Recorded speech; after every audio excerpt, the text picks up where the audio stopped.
It's good to have you join us on AD4TV Radio Weekly Review, coming to you live from Abuja, Nigeria's federal capital. I am Merciful Ajinamo. President Muhammadu Buhari arrived Maiduguri, Borno State, Nigeria from Ethiopia to condole the people and government of Borno State over attack on commuters by insurgents in Auno along Maiduguri-Damaturu Way, where so many lives were lost and several people injured, as well as properties worth millions of naira destroyed. Governor Babagana Zulum of Borno State, who received President Muhammadu Buhari in Maiduguri, urged the army to relocate its post from Auno to a further distance to secure lives. Nigeria's Minister of Water Resources last Monday in Abuja presented a water use license to North-South Gurara Energy Company to complement government efforts in addressing some of the economic challenges in the country. The minister also commended the effort of Nigeria Integrated Water Resources Management Commission for ensuring that various water users are encouraged to obtain the water use license. It gives me a great pleasure to address you on this important occasion of the official presentation of a water license to Mrs. North-South Gurara Energy Company, who after due diligence done by the Commission on their application are now eligible to be granted a water use license. Distinguished ladies and gentlemen, permit me to commend the efforts of the Nigeria Integrated Water Resources Management Commission in ensuring that various water users are encouraged to obtain water use licenses as a means to regulate the incessant abstraction, diversion, and damming of this resource. In another development, Nigeria's Inspector General of Police, Adamu Mohammed, has unveiled the logo and mascot for the 12th Biennial Nigerian Police Games holding this year in Oka, Anambra State, Nigeria. Adamu said the Police Games and Biennial sporting event is targeted at harnessing the abundant sporting talent in the police force. Sport, he stated, is a crucial element of policing, and every police officer is expected to maintain a high level of physical wellness in order to aid them in the performance of their duties. I'm delighted to address you all on this unique occasion, which marks the unveiling of the logo and mascot of the 12th Nigeria Police Biennial Games. Sports is a crucial element in policing. This is because as a physically tasking and mentally demanding profession, every police officer is expected to maintain a very high level of physical well-being and mental alertness in order to aid in the optimal performance of their duties. Sporting activities as a vehicle for achieving this professional objective. In addition, the principles of comradeship, fairness, discipline, resilience, and focus, which regulate sports, are also important elements that every police officer is expected to imbibe. The Minister of Aviation, Nigeria, Senator Hadi Sirika, said the federal government remains focused to fly the national carrier.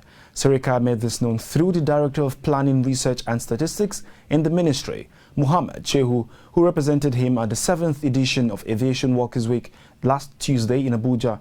According to him, actualization of the national carrier will create jobs to boost the nation's gross domestic product. Permit me to inform and re-emphasize to all in attendance that our focus and resolve to float a national carrier is still on course. It is my hope that all the invitees and those in attendance after this event will have a lesson which should further shape our views and opinions on the necessity or otherwise of a national carrier. The Director General of the National Youth Service Corps, Brigadier General Shaibu Ibrahim, has assured members of the Corps optimum security as they carry out their civil duties to the nation, stating that the federal government takes the welfare of Corps members very seriously. Shaibu, who made the statement on AD4TV Radio exclusive interview, added that the Youth Corps members are often given security tips by experts at the orientation camp in order to help safeguard themselves. The federal government takes the welfare of the Corps member very, very seriously. And I do tell the Corps members in camp and in whatever fora that their security should be very, very paramount to both to us and themselves, because you don't have to put yourself in harm's way. You must be very conscious of your security. And that is why in camp, we give them security tips. There are pamphlets that they are taught. We invite security experts, both even from the DSS, the police. They do come around, educate them, tell them the do's and the don'ts. The Executive Secretary of the Tertiary Education Trust Fund, Professor Suleiman Bogoro, has reaffirmed his support for the new leadership of the University of Abuja for its vision and quest to deepen research in the institution. Bogoro made the statement while speaking to newsmen in an interview at the 24th convocation ceremonies of the University of Abuja, Nigeria, held last Saturday, adding that the fund will continue to support the university with funding to enable it attain the status of a world-class university. Professor Nala, as Vice Chancellor of this university, believing that he will reenact the magic that made a difference at the Kwara State University Malete in this University of Abuja, which is in the capital of our country. We've looked forward to seeing a university that the type that you will see in other world capitals that will represent the apex of impression about our university system. So for me at that fund, we're happy to support them with money for that purpose.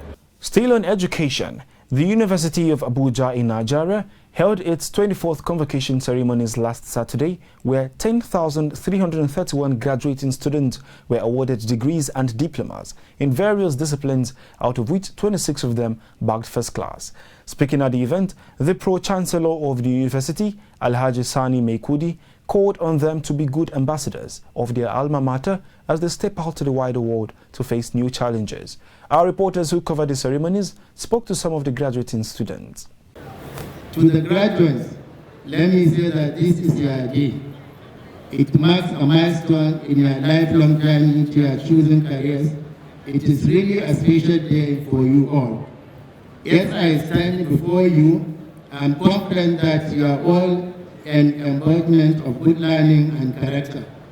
You have been certified to be law-abiding and resourceful, and I therefore have no doubt that you will represent your alma mater very well by being very good ambassadors.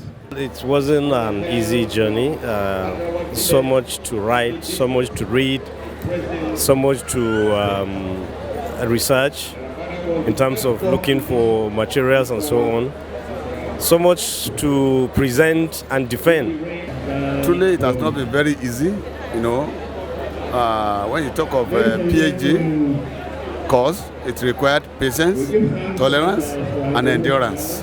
When I look back, sincerely, I'm going to be honest, I did not expect this. I knew I was okay, and then somehow I guess maybe just faculty. But when I heard he was the best graduating student for the entire school, it was like, wow, like, I'm just honored. The cases of rape have over the years been an issue of national concern in Nigeria and the world at large.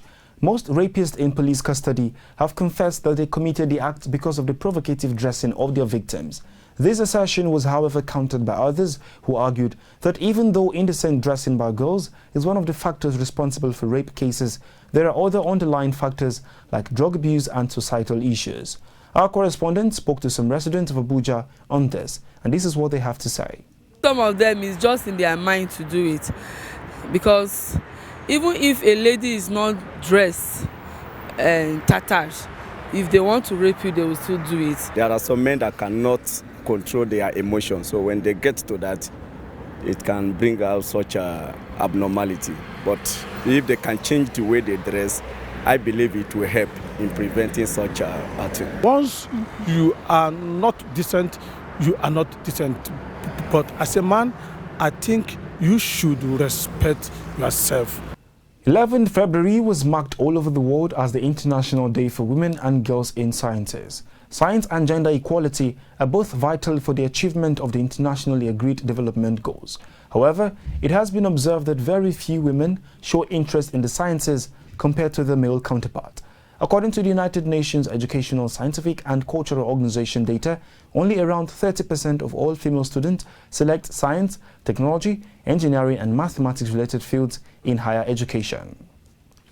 Our reporters took to the streets of Abuja to get the views of some residents of Abuja, Nigeria, on why fewer female students venture into science and technology. The reason most ladies don't like involving themselves in science practices and all of that is most of the time they feel intimidated, they feel inferior. They think this thing is left for the men and not them. They don't believe in themselves. We should also encourage the girl child, especially, that engineering is one of the core aspects of the future. They believe it's for men only, so that's one of the challenges. Anyway, then science as a whole in Nigeria needs capable hands that will encourage, ladies to want to, venture into science. You're watching AD4TV Radio Weekly Review. We'll go on a short break now. Up next, bad choices of investors, bane of non-performing privatized public enterprises. Stakeholders urge government to renew education policies. More stories when we return. Do stay. AD4TV Radio, we focus on education with emphasis on research and innovation, science and technology, women and girl-child education, children, health, youth and sports, socio-political and economic reforms, security, environment, entrepreneurship, and entertainment. We'll give you information at your fingertips. Learn on the go. Follow AD4TV Radio on Facebook, Twitter, LinkedIn, Instagram, and YouTube. AD4TV Radio, reliable and credible. We love you, AD4TV Radio. Many thanks for staying. The Director General of the Bureau of Public Enterprise in Nigeria, Alex Oko, has said that privatization is not responsible for the poor performance of privatized public enterprises, but rather the wrong choices of co-investors. He made a statement last Wednesday at a press briefing in Abuja, Nigeria. It's not fundamentally the privatization of these enterprises that are not, that is faulty, but it's the selection of the core investor. That's where we got it wrong. Because you see that Nikon Luxury was privatized, Transcorp Hilton was privatized, the same line of business, hospitality, the same environment, but two different outcomes. So it must mean that the problem fundamentally is not in the privatization, it's in the selection of the core investor. Following the outbreak of coronavirus in China and the spread of Lassa fever around the world, Nigerian health ministries and agencies flagged off sensitization and awareness campaign across the country in order to avert a possible outbreak of coronavirus and spread of Lassa fever in Nigeria.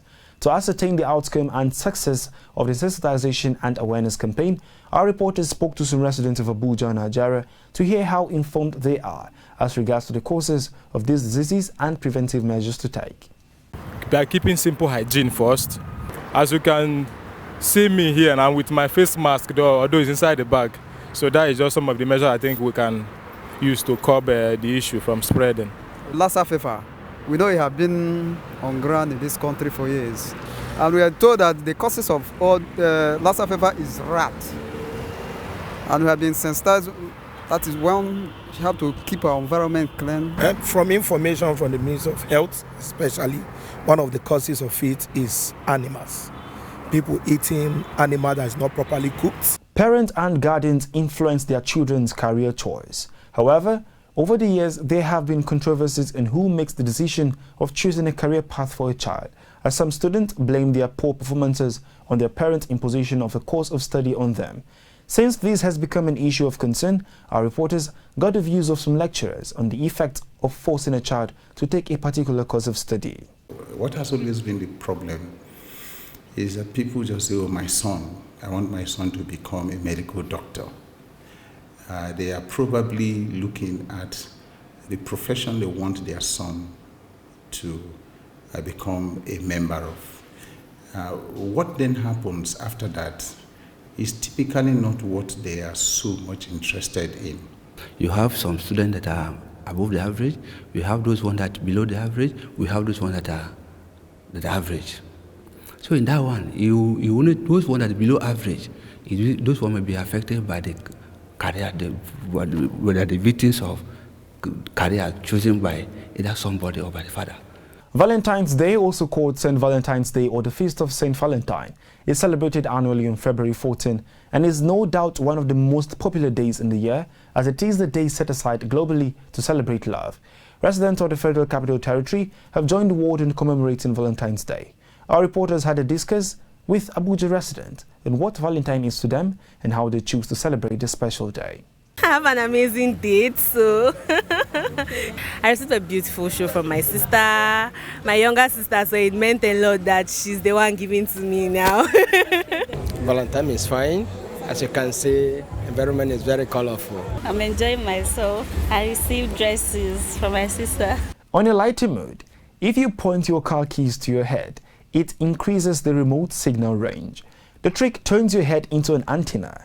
Research has shown that using your head can extend the key's wireless range by a few car lengths. If you try this, please share your thoughts on our social media platforms at AD4TVRADIO. That's it on AD4TV Radio Weekly Review, coming to you live from Abuja, Nigeria's federal capital. You can join the conversation on our website, www.ad4tvradio.com. Please like and subscribe to our YouTube page at AD4TV Radio. Follow us on our social media handles at AD4TV Radio. Many thanks for watching. I am Merciful Ajinomo.